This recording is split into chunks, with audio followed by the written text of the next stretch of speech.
Welcome everyone to our next online Excel learning tutorial series. Here in this tutorial, we will see how to count duplicates in Excel.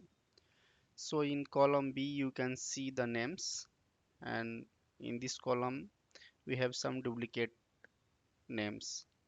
So we have count the duplicate names here. So let's try here. Type equal to sign here.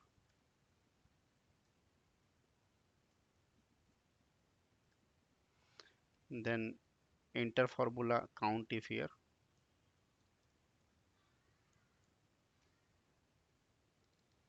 Select the range here and press F4 from your keyboard. Then comma and then select the criteria here. Close this bracket and press enter.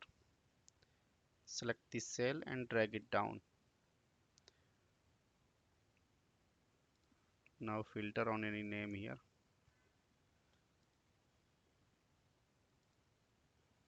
Suppose, yeah. So here you can see in this column you have only one count for this name,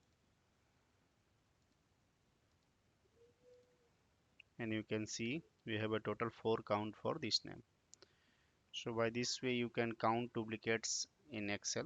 Thank you for watching this tutorial. Please subscribe our channel on YouTube.